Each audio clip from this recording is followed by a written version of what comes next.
अगर आप एक डिजिटल मार्केटर बनना चाहते हो तो आपको इंटरव्यू भी देना होगा और इंटरव्यू में बहुत सारे क्वेश्चंस भी पूछे जाएंगे, लेकिन कुछ एक कॉमन क्वेश्चंस होते हैं जो कि आपसे जनरली पूछे जाते हैं समझ देखने के लिए कि आप सही इंसान हैं या नहीं इस जॉब रोल के लिए। तो ऐसे ही कुछ क्वेश्चंस मैं 4-5 क्वेश्चन यहाँ पर लेकर आया हूँ जिनके सैंपल आंसर्स भी मैं बताऊंगा और ये भी बताऊंगा कि भाई कैसे आपको इसका जवाब देना है, और एक्सपेक्ट करूंगा कि आप ये आंसर्स रट के ना जाएं, लेकिन जो आंसर के थ्रू मैं बताने की कोशिश कर रहा हूँ कि आपको किस तरीके से आंसर देना है वो आप जरूर ले लें। तो जो पहला क्वेश्चन आपसे पूछा जा सकता है वो इस प्रकार रहेगा कि explain the importance of social media in digital marketing. अब देखिए, डिजिटल मार्केटिंग में बहुत सारी अलग अलग चीज़ें आती हैं जिसमें ईमेल्स भी आते हैं। तो आज के समय में अगर आप देखोगे सबसे ज़्यादा डिजिटल मार्केटिंग होती है सोशल मीडिया के थ्रू, सबसे ज़्यादा लोगों तक जानकारी पहुंचाई जा सकती है। तो आपसे पूछा जाएगा कि भाई सोशल मीडिया का क्या रोल है और आपको एक्सप्लेन करते आना चाहिए। वो सिर्फ ये जानना चाह रहे हैं कि क्या आपको पता है कि सोशल मीडिया सिर्फ और सिर्फ एंटरटेनमेंट के लिए नहीं बल्कि मार्केटिंग के लिए बहुत ज़्यादा इस्तेमाल हो रहा है। तो आप कुछ इस तरीके से आंसर दे सकते हैं, the use of social media is extremely important in digital marketing. It is fast, convenient and has an extensive outreach across different demographics. You can post images, videos and content to increase your audience engagement and website traffic, get more conversions, build better awareness and achieve your marketing goals. Simple तरीके से आपने बता दिया कि भाई आप क्या चीज़ें कर सकते हैं। सोशल मीडिया आपको पता है, आपने बता दिया कि भाई अपनी फोटोज़ पोस्ट कर सकते हैं, वीडियोज़ पोस्ट करते हैं, कंटेंट बना सकते हैं ताकि ज़्यादा से ज़्यादा लोग देख पाएँ, ज़्यादा से ज़्यादा इंगेजमेंट उस चीज़ पर आए, वेबसाइट ट्रैफिक आपका बढ़े और आप उधर से ट्रैफिक लेकर अपने वेबसाइट पर भी आ सकते हैं और ज़्यादा से ज़्यादा कन्वर्जन्स क्रिएट कर सकते हैं। तो आपने सिंपल तरीके से बता दिया कि भाई आप कैसे सोशल मीडिया से कन्वर्जन्स बढ़ाने का काम करेंगे। साफ सुथरा छोटा सा आंसर देंगे तो सामने वाले को पता चलेगा कि हाँ आपको नॉलेज है इस बारे में। एक क्वेश्चन काफ़ी ज़्यादा पॉपुलर है कि भाई what makes digital marketing different from traditional marketing. अब डिजिटल मार्केटिंग अभी अभी शुरू हुआ है, जब से हम लोग डिजिटल हो गए हैं कि भाई सबके हाथों में मोबाइल है, सब लोग सोशल मीडिया चलाते हैं, अलग अलग चीज़ें, अलग अलग एप्लीकेशन, वेबसाइट यूज़ करते हैं, बट पहले तो नहीं था। तो कैसे ये अलग है? तो यहाँ पर आपके पास एक चांस होता है कि आप यहाँ पर समझा सके कि भाई ट्रेडिशनल मार्केटिंग में कौन कौन से ऐसे फ्लॉज थे जो कि डिजिटल मार्केटिंग ने कवर कर लिए, ऑनलाइन मार्केटिंग कितना ज़्यादा आगे लेकर के जा सकती है। आजकल सभी के पास मोबाइल फ़ोन्स होते हैं, सभी के पास अलग अलग डिवाइसेस होते हैं जिसके थ्रू वो प्रोडक्ट तक पहुँचते हैं। तो आप यहाँ पर एक्सप्लेन कर सकते हैं कि क्या क्या चीज़ें थी। तो सबसे पहली बात आपको पता होनी चाहिए कि ट्रेडिशनल मार्केटिंग में क्या क्या चीज़ें होती और आज के समय में क्या क्या चीज़ें हैं जो कि बेटर बना रही हैं। और ऐसा नहीं है कि डिजिटल मार्केटिंग होगी तो ट्रेडिशनल मार्केटिंग खत्म ही हो जाएगी, वो भी चालू रहेगी और उसके साथ साथ डिजिटल मार्केटिंग हेल्प करने वाली है। तो आपको दोनों ही चीज़ समझानी होगी।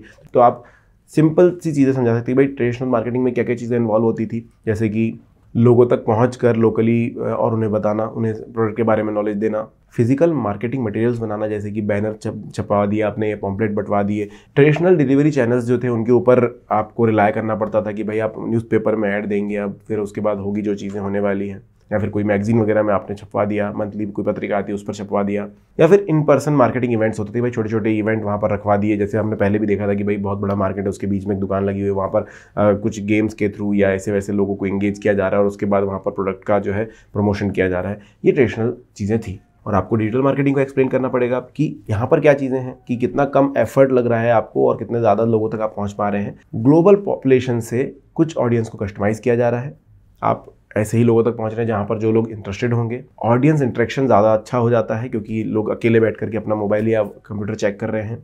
अब आपके पास यहाँ पर चैनल्स की कमी नहीं, क्योंकि बहुत सारे डिलीवरी ऑप्शन आपके पास होते हैं, बहुत सारे अलग अलग एप्लीकेशंस हैं, बहुत सारी चीज़ें हैं, आप कैसे भी लोगों तक पहुँच सकते हैं। और ऑनलाइन मार्केटिंग इवेंट्स भी आप यहाँ पर रख सकते हैं जिससे भी लोगों को आपके प्रोडक्ट के बारे में जानकारी मिलेगी।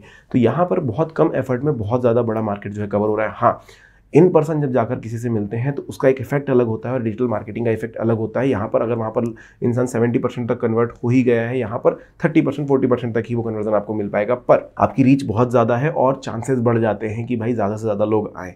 तो मार्जिनल कहें तो थोड़ा सा कम कन्वर्जन होगा लेकिन रीच बहुत ज़्यादा होगी। इस तरीके से आप एक्सप्लेन कर सकते हैं कि ट्रेडिशनल और डिजिटल मार्केटिंग में फ़र्क है। अब देखिए, एक बहुत ही मस्त क्वेश्चन आपसे पूछा जाएगा कि डिजिटल मार्केटर आप बनना चाह रहे हैं तो आप खुद को कैसे कीप अप रखते हैं मार्केट ट्रेंड्स के साथ। डिजिटल मार्केटर आप हैं तो आपको मार्केट ट्रेंड के अनुसार ही चलना होगा। अगर मार्केट ट्रेंड्स के अनुसार आप नहीं चलेंगे, अलग चलेंगे, तो शायद आपका जो पोस्ट है या वीडियो है जो भी है वो कहीं ना कहीं खो जाएगा। आपको ट्रेंड के हिसाब से उसके साथ आगे बढ़ना होगा। तो क्वेश्चन को इस प्रकार है कि भाई how do you keep on top of industry news and trends and how do you apply this to your work. और आप ट्रेंड्स के साथ किस तरीके से घुल मिलकर आगे बढ़ेंगे। तो सिंपल सा आंसर मैं आपको बता देता हूँ कि I stay updated by subscribing to diverse industry publications, attending relevant events and monitoring social media for real time insights. Networking with peers and engaging in internal knowledge sharing sessions further enriched my understanding.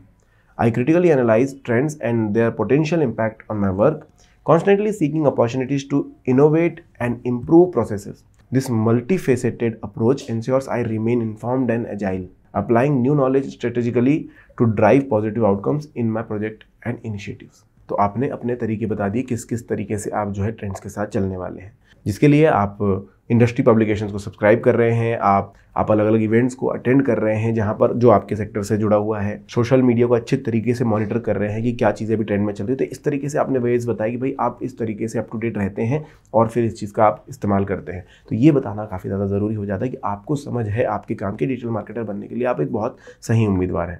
इसके बाद एक technical question भी आपसे पूछा जा सकता है भाई, जिसका आपका नॉलेज चेक किया जाएगा कि क्या सच में आपको डिजिटल मार्केटर का काम पता भी है क्या होता है। Simple, what are the best ways to increase website traffic. आपने सीधा पूछ लिया कि भाई वेबसाइट ट्रैफिक बढ़ाने के लिए अच्छे तरीके क्या है।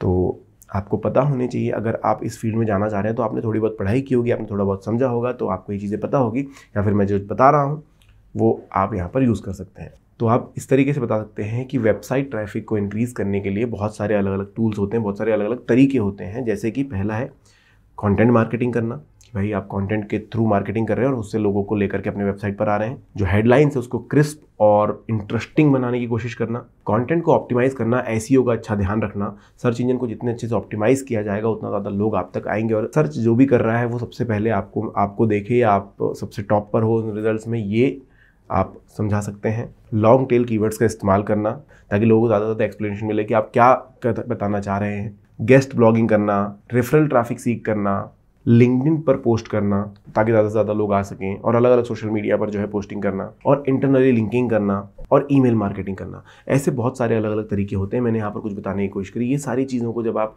बताएंगे तो सामने वाले को पता चलेगा, इंटरव्यूअर को ये पता चलेगा कि हाँ आपको इस बारे में नॉलेज है कि वेबसाइट का ट्रैफिक कैसे बढ़ाया जाता है। और आखिर में एक बहुत ही बढ़िया सा क्वेश्चन जो सभी फील्ड में पूछा जा सकता है, लेकिन डिजिटल मार्केटिंग के अनुसार आपको उसका आंसर देना है कि how do you measure customer satisfaction. आप कस्टमर सेटिस्फैक्शन कैसे मेजर करते हो। अब सभी फील्ड में इसलिए क्योंकि हर कोई फील्ड इसी तरीके से चलती है कि भाई कस्टमर को ज़्यादा से ज़्यादा सेटिस्फाई करो, जितना ज़्यादा वो खुश रहेगा उतना ज़्यादा वो आपके पास रिपीटेडली आएगा और आपका काम चलता रहेगा। तो आपको कुछ इस तरीके से आंसर दे सकते हैं कि customer satisfaction in digital marketing is measured using tools like surveys, online reviews and social media engagement. We track website traffic, conversion rates, and response time for customer support.